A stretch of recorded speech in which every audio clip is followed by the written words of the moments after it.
You wouldn't want to talk me into an encore, would you? Mr. Speaker, Mr. President, distinguished members of the Congress, honored guests, and fellow citizens, I have no words to express my appreciation for that greeting.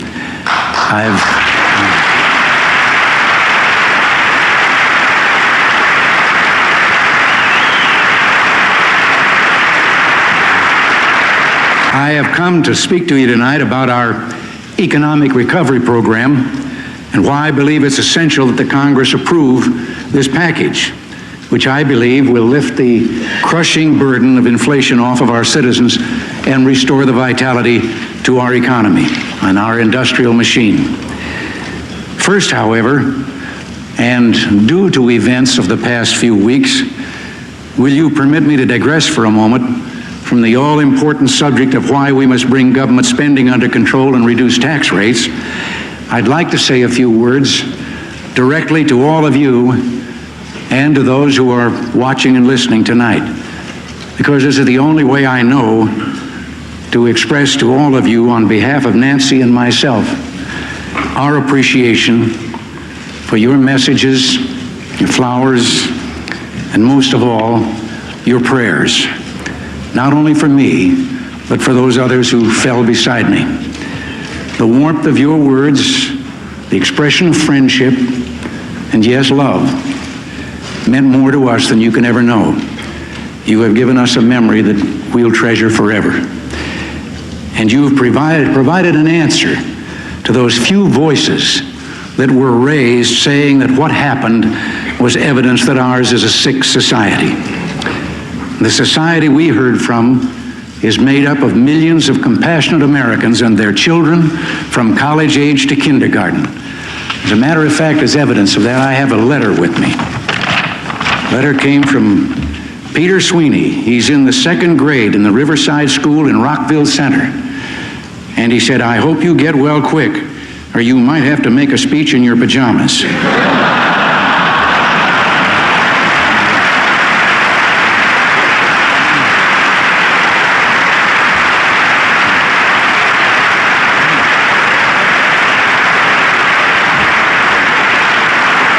And he added a postscript. P.S. If you have to make a speech in your pajamas, I warned you.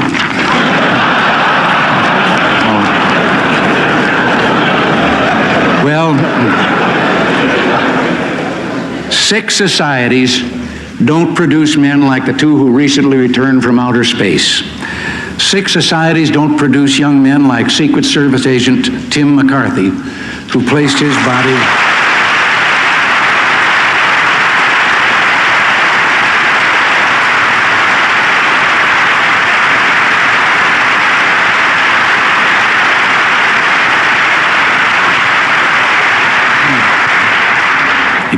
body between mine and the man with the gun simply because he felt that's what his duty called for him to do. Sick societies don't produce dedicated police officers like Tom Delahanty.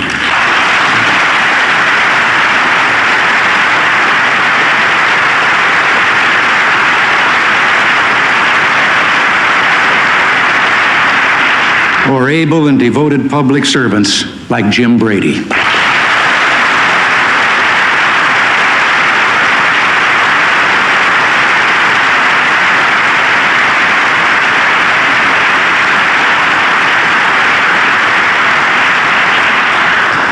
Sick societies don't make people like us so proud to be Americans and so very proud of our fellow citizens. Now, let's talk about getting spending and inflation under control and cutting your tax rates. Mr. Speaker and Senator Baker, I want to thank you for your cooperation in helping to arrange this joint session of the Congress. I won't be speaking to you very long tonight, but I asked for this meeting because the urgency of our joint mission has not changed. Thanks to some very fine people, my health is much improved. I'd like to be able to say that with regard to the health of the economy. It's been half a year since the election that charged all of us in this government with the task of restoring our economy. And where have we come in these 6 months? Inflation, as measured by the Consumer Price Index, has continued at a double-digit rate. Mortgage interest rates have averaged almost 15% for these 6 months, preventing families across America from buying homes. There are still almost 8 million unemployed. The average worker's hourly earnings, after adjusting for inflation, are lower today than they were 6 months ago, and there have been over 6,000 business failures. 6 months is long enough. The American people now want us to act, and not in half measures. They demand, and they've earned, a full and comprehensive effort to clean up our economic mess. Because of the extent of our economy's sickness, we know that the cure will not come quickly, and that even with our package, progress will come in inches and feet, not in miles. But to fail to act will delay even longer and more painfully the cure which must come.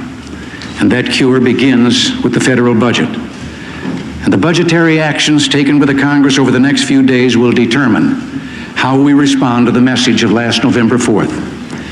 That message was very simple. Our government is too big and it spends too much.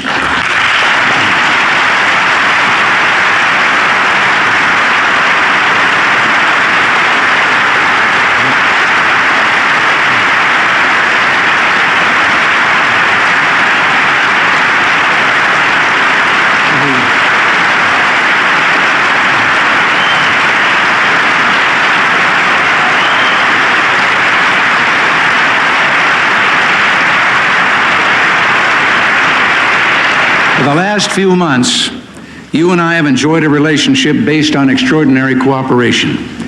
Because of this cooperation, we've come a long distance in less than 3 months. I want to thank the leadership of the Congress for helping in setting a fair timetable for consideration of our recommendations. And committee chairmen on both sides of the aisle have called prompt and thorough hearings. We have also communicated in a spirit of candor, openness, and mutual respect.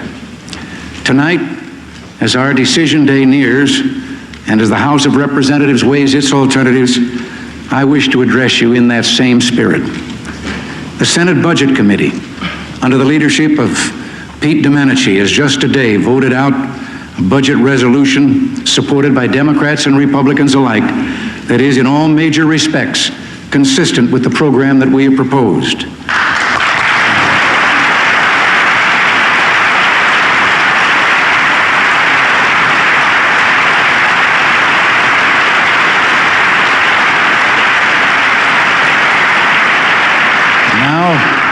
We look forward to favorable action on the Senate floor, but an equally crucial test involves the House of Representatives.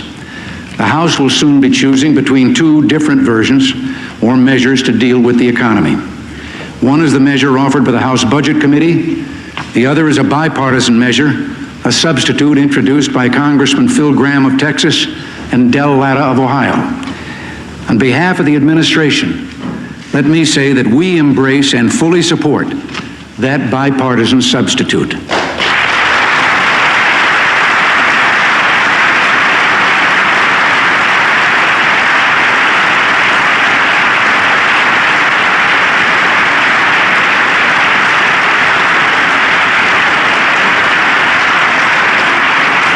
It will achieve all the essential aims of controlling government spending, reducing the tax burden, building a national defense second to none, and stimulating economic growth and creating millions of new jobs. At the same time, however, I must state our opposition to the measure offered by the House Budget Committee. It may appear that we have two alternatives. In reality, however, there are no more alternatives left. The committee measure quite simply falls far too short of the essential actions that we must take. For example, in the next 3 years, the committee measure projects spending $141 billion more than does the bipartisan substitute. It regrettably cuts over $14 billion in essential defense spending, funding required to restore America's national security. It adheres to the failed policy of trying to balance the budget on the taxpayer's back. It would increase tax payments by over a third, adding up to a staggering $250 billion. Federal taxes would increase 12% each year. Taxpayers would be paying a larger share of their income to government in 1984 than they do at present. In short, that measure reflects an echo of the past rather than a benchmark for the future. High taxes and excess spending growth created our present economic mess. More of the same will not cure the hardship, anxiety, and discouragement it has imposed on the American people. Let us cut through the fog for a moment. The answer to a government that's too big is to stop feeding its growth. Government spending has been growing faster than the economy itself. The massive national debt which we accumulated is the result of the government's high spending diet. Well, it's time to change the diet and to change it in the right way.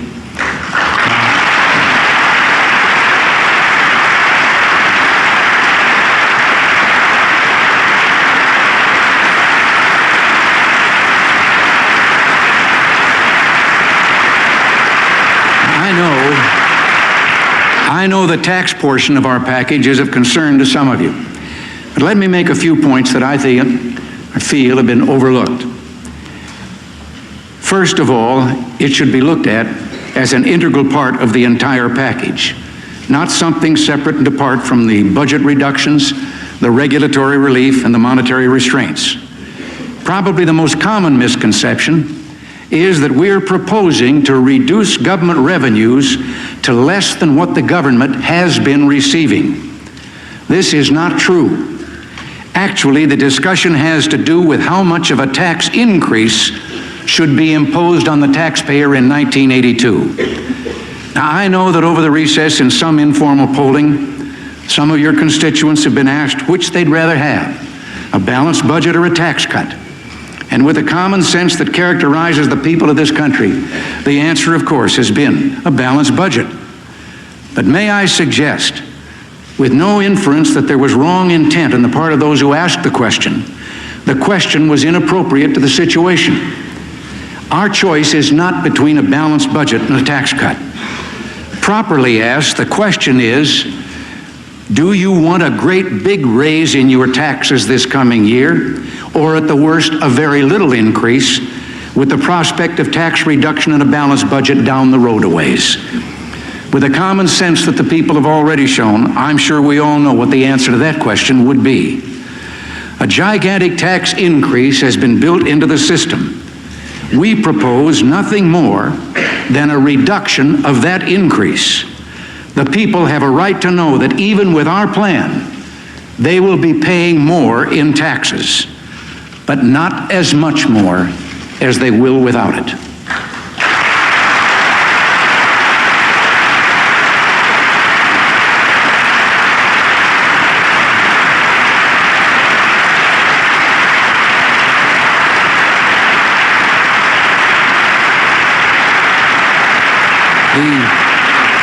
The option, I believe, offered by the House Budget Committee will leave spending too high and tax rates too high. At the same time, I think it cuts the defense budget too much. And by attempting to reduce the deficit through higher taxes, it will not create the kind of strong economic growth and the new jobs that we must have. Let us not overlook the fact that the small independent businessman or woman creates more than 80% of all the new jobs and employs more than half of our total workforce. Our across-the-board cut in tax rates for a 3-year period will give them much of the incentive and promise of stability they need to go forward with expansion plans calling for additional employees. Tonight, I renew my call for us to work as a team, to join in cooperation so that we find answers which will begin to solve all our economic problems and not just some of them. The economic recovery package that I've outlined to you over the past few weeks is, I deeply believe, the only answer that we have left. Reducing the growth of spending, cutting marginal tax rates, providing relief from overregulation, and following a non-inflationary and predictable monetary policy are interwoven measures which will ensure that we have addressed each of the severe dislocations which threaten our economic future. These policies will make our economy stronger, and the stronger economy will balance the budget, which we're committed to do by 1984.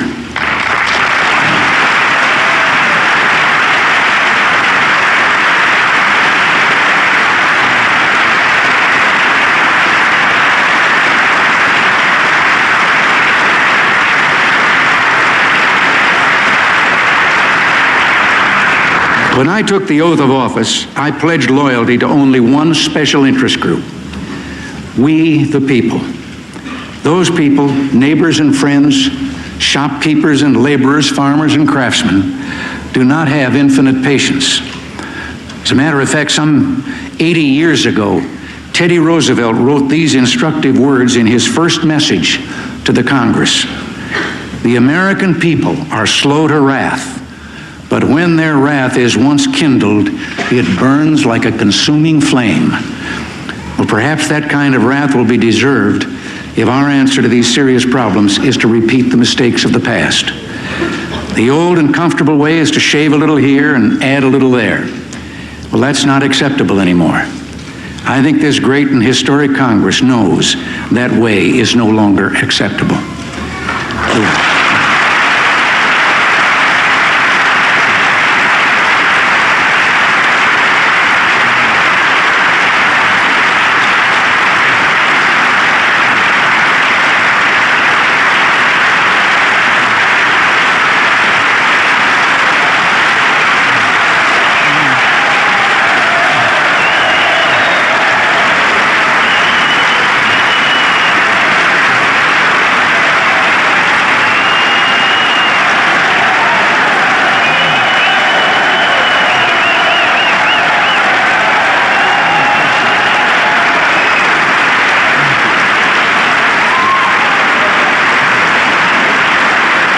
Thank you very much. Thank you. I think you've shown that you know the one sure way to continue the inflationary spiral is to fall back into the predictable patterns of old economic practices. Isn't it time that we tried something new?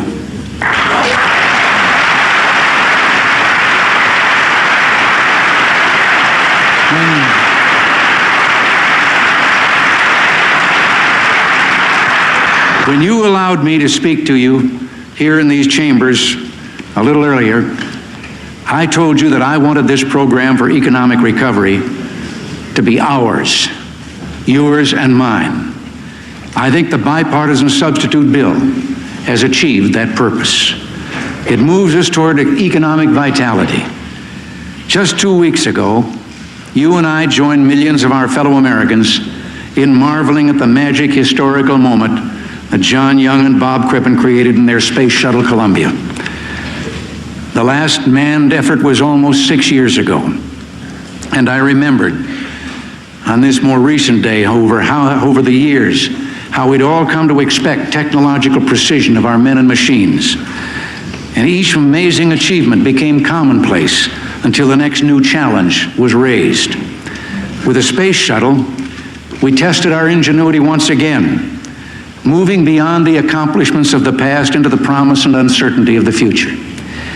Thus, we not only planned to send up a 122-foot aircraft 170 miles into space, but we also intended to make it maneuverable and return it to Earth, landing 98 tons of exotic metals delicately on a remote dry lake bed.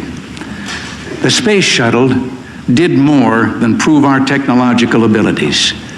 It raised our expectations once more. It started us dreaming again. The poet Carl Sandburg wrote, "The Republic is a dream. Nothing happens unless first a dream." And that's what makes us as Americans different.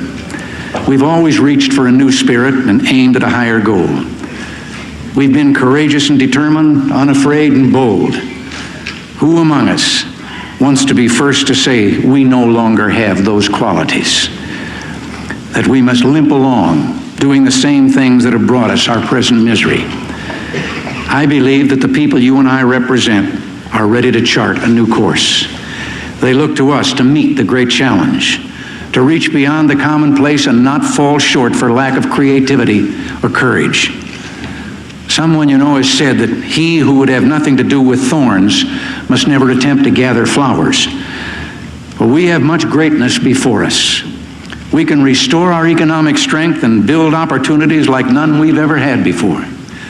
As Carl Sandburg said, all we need to begin with is a dream that we can do better than before. All we need to have is faith and that dream will come true. All we need to do is act, and the time for action is now. Thank you.